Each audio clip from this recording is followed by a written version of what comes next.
Good morning guys. അപ്പോൾ ഇന്നെൻ്റെ രാവിലത്തെ പരിപാടീസ് എന്താണെന്ന് നോക്കിയാലോ നമുക്ക്. പ്രത്യേകിച്ച് പരിപാടിയൊന്നുമല്ല. രാവിലെ കൊണ്ട് അംഗൻവാടി കൊണ്ടുവന്നാക്കുന്നതിന് മുമ്പ് ഞാൻ എന്തൊക്കെയാണ് ചെയ്യുന്നതെന്ന് നോക്കാം. അപ്പോൾ കുറച്ച് നേരം ഞാൻ അടുക്കളയിൽ വന്ന് നിന്നു എന്താ രാവിലെ ഉണ്ടാക്കണ്ടേന്ന് വിചാരിച്ച്. അത് കഴിഞ്ഞപ്പോൾ വിചാരിച്ചോളൂ അത് ചായ കുടിച്ചിട്ടാവാൻ ബാക്കിയെന്ന്. ചായ കുടിച്ച് ആലോചിച്ച് വന്നപ്പോൾ നീർദോശ ഉണ്ടാക്കിയാൽ രണ്ടുപേരും കഴിച്ചോളൂ. എന്നാൽ പിന്നെ അത് ഉണ്ടാക്കാമെന്ന് വിചാരിച്ച് അതിന് വേണ്ടിയിട്ട് ചൂടുവെള്ളം വേണം. ചൂടുവെള്ളം എന്ന് പറഞ്ഞാൽ തിളച്ചതുമല്ല നേരിയ ചൂടുമല്ല, മീഡിയം ആയിട്ടുള്ള ചൂടുവെള്ളം വേണം. നിങ്ങളൊക്കെ അങ്ങനെയാണ് ഉണ്ടാക്കണതെന്ന് എനിക്കറിയില്ല. പക്ഷേ എനിക്ക് ആ മീഡിയം ചൂടിലുള്ള വെള്ളം ഒഴിച്ചാലാണ് അപ്പം ശരിയായിട്ട് കിട്ടുള്ളൂ. തിളച്ച വെള്ളം ഒഴിച്ചിട്ടുണ്ടെങ്കിൽ അപ്പം ശരിയാവില്ല, ഇങ്ങനെ ഭയങ്കര ഒട്ടലോട് കൂടിയിരിക്കും. അരിപ്പൊടിയിൽ ചൂടുവെള്ളം പച്ചവെള്ളവും ചേർക്കൂട്ട. അത് കുറച്ച് വെള്ളം പോലെ ഇങ്ങനെ നീട്ടിയെടുക്കും. അതിനാണ് നീർദോശ എന്ന് പറയുന്നത് കേട്ടോ ഇവിടെയൊക്കെ. അതാവുമ്പോൾ പ്രത്യേകിച്ച് കറിയൊന്നും ഉണ്ടാക്കണ്ട, പിള്ളേരത് വെറുതെ കഴിച്ചോളും. എനിക്കാണെങ്കിൽ രാത്രിത്തെ മീൻകറി ഇരിപ്പുണ്ട്. പിന്നെ എനിക്കിങ്ങനെ വീഡിയോ എടുത്തൊന്നും ശീലമില്ല. അപ്പോൾ അതിൻ്റേതായിട്ടുള്ള തെറ്റുകളൊക്കെ ഉണ്ടാവും. എല്ലാവരും ക്ഷമിക്കുക, പതിയെ ശരിയാക്കാം. അപ്പോഴേക്കും കുഞ്ഞ് എഴുന്നേറ്റു. കുഞ്ഞിൻ്റെ പേര് ഇവ എന്നാണ്. അവളെ ഞങ്ങൾ തമ്പുരു എന്ന് വിളിക്കും. അവൾക്കിപ്പോൾ 1 വയസ്സായി. കുഞ്ഞ് എഴുന്നേറ്റ് കഴിഞ്ഞാൽ കുറച്ച് നേരത്തേക്ക് കയ്യിൽ തന്നെ ഇരിക്കും, വേറെ ആളും ഇരിക്കില്ല. രാവിലെ എഴുന്നേൽക്കുമ്പോൾ തന്നെ ഒരു മൂശയുടെ സ്വഭാവമായിരിക്കും. അപ്പോൾ ഇതാണ് കേട്ടോ നീർദോശയ്ക്കുള്ള ബാറ്റർ. ഇത് കുറച്ച് വെള്ളം പോലെ നീട്ടിയെടുക്കും. അപ്പം ഞാൻ ചട്ടി ചൂടാക്കാൻ വെച്ചു.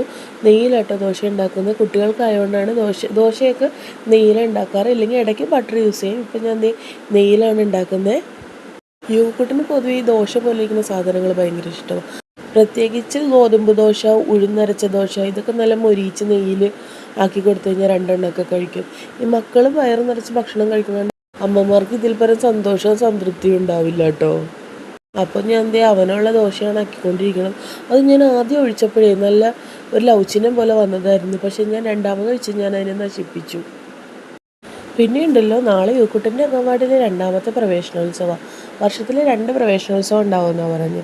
ഒന്ന് ജൂലൈയിൽ ഇവരെയൊക്കെ ആക്കിയ സമയത്ത്, പിന്നെ നവംബർ 1 വരുമ്പോൾ 2ാമത്തെ പ്രവേശനോത്സവം. അപ്പോൾ 4 പിള്ളേർ പുതിയത് വരുമെന്നാണ് ടീച്ചർ പറഞ്ഞത്. അപ്പോൾ നാളെ അവരെ വെൽക്കം ചെയ്യാൻ വേണ്ടി പോകണം. കൂട്ടത്തിൽ വീഡിയോ എടുക്കാൻ പറ്റുവാണെങ്കിൽ ഞാൻ ചെറുതായിട്ട് വീഡിയോ എടുക്കാം. അപ്പോഴേക്കും യുവക്കൂട്ടം വന്ന് സ്ലാബിൻ്റെ അടുത്ത് കയറിയിരുന്നു. ദോശയൊക്കെ ഓരോന്ന് ഇച്ചിരിച്ച വായിൽ വെച്ച് തുടങ്ങി. ടേസ്റ്റ് ഉണ്ട്, എമ്മി ദോശയാന്നൊക്കെ ഇടയ്ക്ക് പറയുന്നുണ്ട് ആൾക്ക് ഭയങ്കര ഇഷ്ടമാണ് ഇങ്ങനെ അടുക്കളയിൽ വന്നിരുന്ന് എൻ്റെ കൂടെ ഓരോന്ന് ചെയ്യാനൊക്കെ ഭയങ്കര ഇഷ്ടമാണ്. ഞാൻ അടുക്കളയിൽ എന്തെങ്കിലും ഉണ്ടാക്കാൻ വേണ്ടി വന്നു കഴിഞ്ഞിട്ടുണ്ടെങ്കിൽ ആളും വരും കൂടെ, ഇതുപോലെ എന്തെങ്കിലുമൊക്കെ സഹായിക്കാനാണെന്നും പറഞ്ഞുകൊണ്ട്. ഞാൻ ഉണ്ടാക്കാം, ഞാൻ ചെയ്തോളൂ കേട്ടോ, ചെയ്യണതിന് മടിയൊന്നുമില്ല. ഞാൻ പാത്രമൊക്കെ കഴുകി കൊടുത്ത് അതൊക്കെ കൊണ്ടുവന്ന് വെച്ചോളും. എല്ലാം ചെയ്തൊക്കെ തരും, വലിയ കുഴപ്പമൊന്നുമില്ല. ആൾക്ക് ഭയങ്കര ഇഷ്ടമാണ് അങ്ങനെയൊക്കെ ചെയ്യാനായിട്ട്. ഞാനും കൂടെ കൂട്ടുട്ടോ. ഏത് നേരം ഫോണും ടി വിയും കാണണ്ടല്ലോ എന്ന് വിചാരിച്ച് ഞാനും ഇടയ്ക്ക് ഇവനെ ഇതുപോലെ ഓരോന്നൊക്കെ ചെയ്യാൻ വേണ്ടി വിളിക്കുകയോ, അല്ലെങ്കിൽ ആൾ വരുമ്പോൾ ഞാൻ പോയിരുന്ന് ടി വി കണ്ട ആളെന്നൊന്നും പറയില്ല. അവനൊരു രസമാണ്, എനിക്കൊരു രസമാണ്. അപ്പോൾ അത് അപ്പം മറിച്ചിടാൻ വേണ്ടി വന്നതാണേ. അങ്ങനെ നമ്മൾ ഓരോന്ന് ചെയ്യാൻ കൊടുക്കണൊക്കെ ഭയങ്കര സന്തോഷമാണ് ആൾക്ക്. അത് ഞാൻ അവിടെ അവനെ കൊണ്ടുവന്ന് ഇരുത്തി. ഞാൻ ഇടയ്ക്കിടയ്ക്ക് ദോശ വായിൽ വെച്ച് കൊടുക്കുന്നുണ്ടായിരുന്നു. ആൾ കഴിക്കുന്നുണ്ട് കേട്ടോ. ഫോൺ ഓണായിരിക്കണ കണ്ട് ആൾ വന്നിരുന്ന് കാണിക്കുന്നതാണ് ഈ കാണുന്നത്.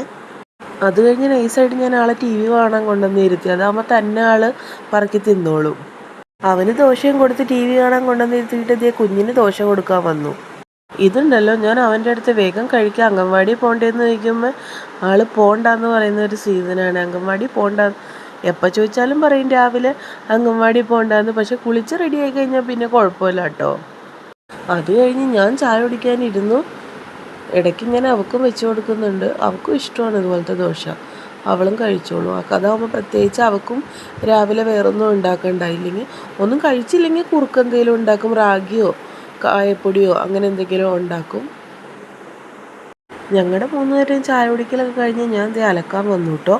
ചേട്ടൻ്റെ യൂണിഫോം ഷർട്ട് കഴുകാനുണ്ടായിരുന്നു. എല്ലാ ഡ്രസ്സും ഇതുപോലെ കൈകൊണ്ട് അലക്കാറില്ല, ഒരു പരിധിവരെ എല്ലാം മെഷീനിൽ തന്നെയാണ് ഇടുന്നത്. പുതിയ ഡ്രസ്സൊക്കെ ഇതുപോലെ കഴുകിയെടുക്കും. പുറകുവശത്തേക്ക് അലക്കാൻ ഇറങ്ങിക്കഴിഞ്ഞാൽ പിന്നെ താഴെ അനിയത്തുണ്ട്, പിന്നെ അവളായിട്ട് വർത്തമാനം പറഞ്ഞ് നിൽക്കും ഇങ്ങനെ. ഇന്നത്തെ ഞങ്ങളുടെ വിഷയം ബിഗ് ബോസ് ആയിരുന്നു. അവൾ ബിഗ് ബോസ് കണ്ടിട്ട് കഥ വന്ന് എൻ്റെ അടുത്ത് പറയും. കഴിഞ്ഞ സീസൺ വരെ ഞാൻ മുടങ്ങാതെ കണ്ടുകൊണ്ടിരുന്നതായിരുന്നു. ഇത്തവണത്തെ സീസണിൽ എനിക്ക് ഇഷ്ടപ്പെട്ട ആരും ഉണ്ടായിരുന്നില്ല, അത് തന്നെ ഞാൻ കാണലുണ്ടായിരുന്നില്ല. അവൾ ഇന്നലെ കണ്ടിട്ട് എൻ്റെ അടുത്ത് വന്ന് പറയുമായിരുന്നു അനീഷ് അനുമോളെ പ്രപ്പോസ് ചെയ്തു എന്നൊക്കെ. അലക്കും പരദൂഷണം പറച്ചിലും കഴിഞ്ഞ് കയറി വന്നപ്പോൾ അച്ഛൻ പിള്ളേർക്ക് കുളിക്കാനുള്ള വെള്ളം ചൂടാക്കിയിട്ടുണ്ടായിരുന്നു. പിള്ളേർക്കുള്ള വെള്ളം എന്തായാലും ചൂടായിട്ടിരിക്കും. എന്നാൽ പിന്നെ ഞാൻ ആദ്യം പോയി കുളിച്ചിട്ട് വരാമെന്ന് വിചാരിച്ചു. എൻ്റെ കുളിയൊക്കെ കഴിഞ്ഞ് ഞാൻ രണ്ടുപേരെയും കുളിപ്പിച്ചു. കുഞ്ഞിനെയും ഈ സമയത്ത് കുളിപ്പിക്കും. കാരണം അവനെ കൊണ്ടുവന്നാക്കി തിരിച്ചു വരുമ്പോഴേക്കും അവൾക്ക് ഉറങ്ങാനുള്ള സമയമായിട്ടുണ്ടാകും. അത് കാരണം അവളെ നേരത്തെ കുളിപ്പിച്ച് അവൾക്ക് പാപ്പവും കൊടുത്തിട്ടായിരിക്കും ഞാൻ അവൻ അംഗൻവാടി കൊണ്ടുവന്നാക്കാൻ പോകുന്നത്. അതാവുമ്പോൾ തിരിച്ചു വരുമ്പോഴേക്കും ഉറക്കാലോ എന്ന് വിചാരിച്ച്. എന്നാലാണ് എൻ്റെ ബാക്കി പണികൾ നടക്കുകയുള്ളൂ. ഇപ്പോൾ ഞാൻ അവനെ കുളിപ്പിച്ചുകൊണ്ടിരിക്കുന്നതാണ്. അവനെ കുളിപ്പിച്ച് കഴിഞ്ഞാൽ എപ്പോഴും കുളിപ്പിച്ച് കഴിഞ്ഞാൽ അവനെ കുഞ്ഞു ബേബീനെ പോലെ എടുത്തുകൊണ്ട് വരണോ എന്ന് പറയും. എപ്പോഴും അതുപോലെ തന്നെ കുഞ്ഞു ബേബീനെ പോലെ ഞാൻ എടുത്തുകൊണ്ട് വരും. ഇത് കണ്ടോ? കുഞ്ഞിൻ്റെ വീഡിയോ എടുക്കാൻ പറ്റിയില്ല. കുഞ്ഞിനെ കുളിപ്പിക്കാൻ കയറ്റിയപ്പോഴേക്കും ഇയാൾ ഫോൺ കാണാൻ വേണ്ടി എടുത്തുകൊണ്ട് പോയി. അത് കഴിഞ്ഞ് ഞങ്ങൾ എല്ലാവരും റെഡിയായി ഇതേ പോകാൻ ഇറങ്ങി നിൽക്കുവാണ്. അപ്പോൾ എല്ലാവർക്കും വീഡിയോ ഇഷ്ടപ്പെടുമെന്ന് വിചാരിക്കുന്നു. ഇതുപോലുള്ള വീഡിയോസായിട്ട് ഇനിയും വരാം. അപ്പോൾ ഇനി അടുത്ത ദിവസം അടുത്ത വീഡിയോയിൽ കാണാം. Bye bye.